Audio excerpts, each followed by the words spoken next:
Hello there, lovely people. It's Alex from Nintendo Life here, and today we're going to be looking at something that isn't even technically Nintendo related. Why? Well, because recently Huawei, or Huawei, or however anybody likes to pronounce it, I think it actually is Huawei, but I've heard so many different variations. Huawei recently announced a new line of phones and just general devices. It's a lot like an Apple conference, but for Huawei, and one of the devices they announced was the Huawei Mate 20X, or Mate 20 Pro, depending on who you ask for some reason. This device is a phone, you know, just like this one I've got here, my phone. You know, it's a phone. It's a slab of thing with a big touch screen that you swipe around on and it does stuff. That's alright, isn't it? But this phone is being touted as a gaming phone, which is not something that's, you know, especially new.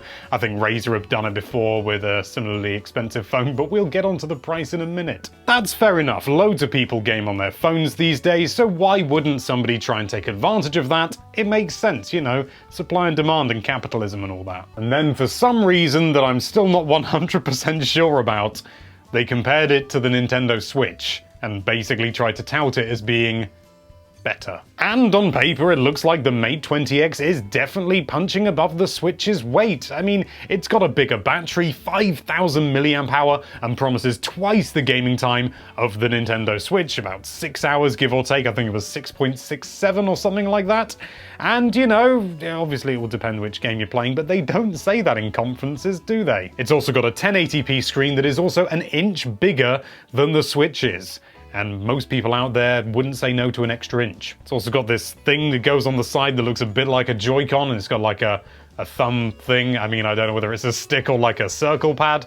And it's got a D-pad, so it's got a D-pad. Strangely though, that's all they said about the comparisons between the two, and I think I know why. You know those things, the sort of the plastic things that you press to do things in games, or buttons? Well, the Huawei Mate 20X has a grand total of, we don't know. But on the face of it, it's got a D-pad, so that's 4 buttons. Maybe the stick is clickable as well. 5, and maybe there's a shoulder button or 2, so we'll say 7. You know, 7 buttons. The Switch has got 18, and that's not including like the power button and stuff like that, because who would? That's a big bloody difference, and I mean, it's the difference between playing with like a SNES controller and a modern like Pro controller or something like that, or PS4 or Xbox One or anything like that. There are just games that you won't be able to play on older systems using like a SNES controller, because you just don't have enough buttons, or indeed inputs, because there's sticks and stuff as well, isn't there? This is the comparison image that they used for a lot of their presentation, and okay, that seems fair enough, but if that's to scale, that's a big old phone. Phones these days are getting bigger. I mean, this phone that I have is arguably a little bit too large for my preferences. I'd like it to be a little bit smaller, just so I can do everything with one hand, and I can just about do it, but I'd like it to be a little bit more compact, to be honest. This one is even bigger, and that's not even taking into consideration the fact that you've got like a Joy-Con thing slapped on the side as well. Let's say you have an ordinary pair of man's jeans on and you want to pop this phone in your pocket, because it is a phone at the end of the day, and you're probably going to be using it primarily as a phone. Doubt anyone's going to be buying this and not use it as a phone. So let's be fair, So I've got my Switch here, and well, it's only got one Joy-Con on the side, and according to that picture, that is a pretty good size comparison. I mean, we're not going to talk about the thickness, because we don't know about the thickness of the phone, but I imagine it's probably less thick than the Switch. Okay, so let's just pop it in, and okay, it just about fits. Just about, but that is a meaty pocket. That is a meaty thing in there, isn't it? That's all well and good, but what about if you just so happen to have women's jeans? Well, if you've never met a woman, then you probably don't know that the pockets in women's jeans, and just trousers in general, are absolutely bloody pitiful. Like, it is, that is in all the way. Who's gonna do that? You have a woman's jeans, my lord! But okay, that is a bit nitpicky. You know, phones are just getting bigger generally, so you gotta go with the crowd. That's fine. We'll put that bit to rest. I'll accept that. That's fine. It's fine. But okay, let's just say that it is in legion with the Switch, and it is in direct competition. It's a rival, if you like. Okay, how much does this rival cost $1,000? This phone costs $1,000, and I know that in these times, paying $1,000 for a phone is not some sort of ludicrous idea. You know, I paid $200 for mine, but I'm happy with that. But, you know, things like, you know, the new iPhone and stuff like that, phones just cost a lot more these days. Okay, you know, it's $1,000, okay. And let's just say for a moment that it is better than the Switch. We'll, you know, I mean, better is a massively subjective term anyway, and it depends on your criteria and all that, but we'll just forget about that and let's just say it's better than a Switch. We're just saying it hypothetically, okay? Is it better than 3 Switches?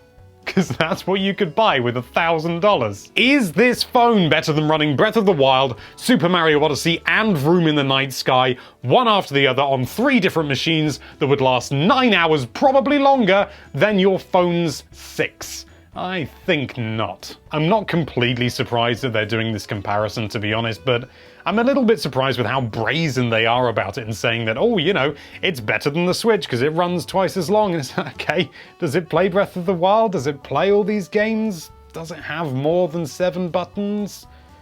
No. It's absolutely just PR gubbins, and you know, it's just somebody said, oh, let's make the comparison, and they're essentially riding off the Switch to, you know, get a bit of publicity.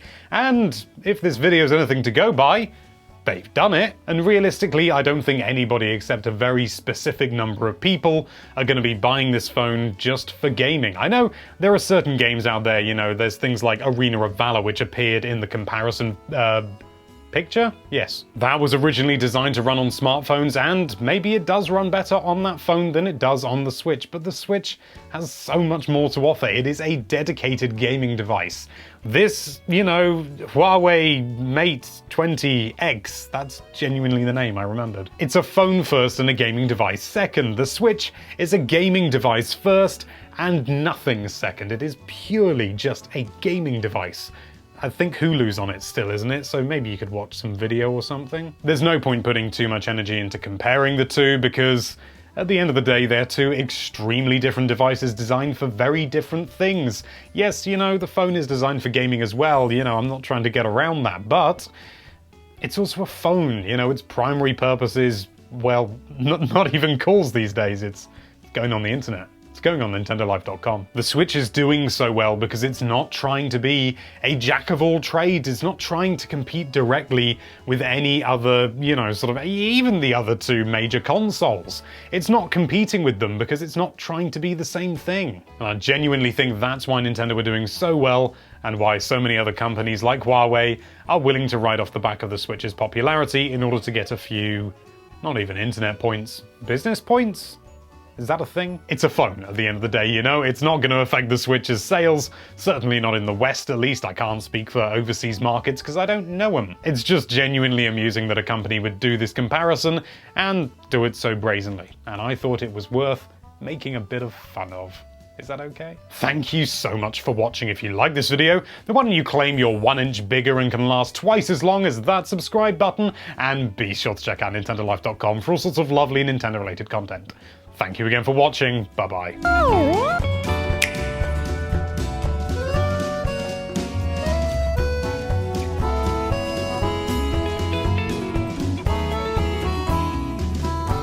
Huawei announced a new line of phones, including the Mate... What the hell was it?